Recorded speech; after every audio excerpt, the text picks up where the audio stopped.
smoked the resin of the sunflowers that grew underneath the pylons. They were psychoactive sunflowers, the type of hallucinogens that would make you dream of lost places. We carved special wooden pipes and smoked the resin till we were children, wandering in a fog of smoke. It was like the smoke was taking us somewhere, like a trail you could never see on any map. Our eyes could see colors that we'd never seen before, colors that were hidden in the shadows of ordinary light. Our eyes were like the eyes of something else, something that wasn't human, something like the ghost of another world. We wandered around and we could get lost in familiar places. We could stare at things for a long time, as if we lived inside the imagery. We could live other lives.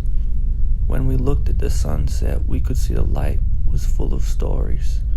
The light was a synesthesia that was singing the songs of forgotten worlds. The sunset was like a bridge between all these photographs in our heads. It was like the flash of a camera capturing these moments, lost in the darkness. We could freeze time and let these moments flicker in the light of another world. Everything was smoked out and hazy. When we smoked those sunflowers, we could feel our blood vibrating through our bodies, flickering like the flames of a hidden fire. Even now I can feel it. Even after all these years, the drugs we took as kids never really abandoned us. They just made us orphans of the world. They made us see the shadows of the light and the places that others could never go. They caught us on security cameras, breaking into cars and stealing from houses. I went to juvenile prison for a couple of years. I made some friends and told some stories. One of my friends, his name was Blue. He was always climbing up the pylons. He went missing when we were kids. They searched the field and down by the river. We searched around the pylons looking to see if he had fallen. Then a long time later, we got a letter from Blue. Said he was doing well, said he was doing better than he'd ever done. The letter said he was living someplace amazing and he was climbing the tallest pylons he'd ever climbed. He said he'd find us. He said he'd come back to get us, and when he did, we'd go on adventures like in old times.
In the golden light, this place is a treasure buried beneath the world. The people here are like shadows of the trees.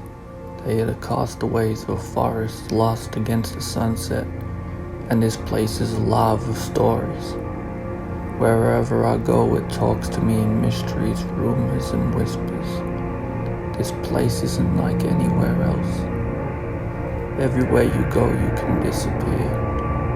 There are creatures in the golden light of glowing shadows, nocturnal spirits that take on human forms, and all the houses are abandoned.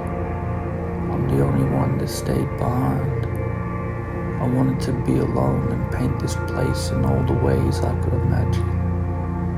I like the way the sunset looks as I descend into the night. I can feel myself becoming the night and my body elongating like a shadow, stretching into this mystery, becoming a river of night that flows into another world. As I wandered for the days, I dreamt I could speak the song of night.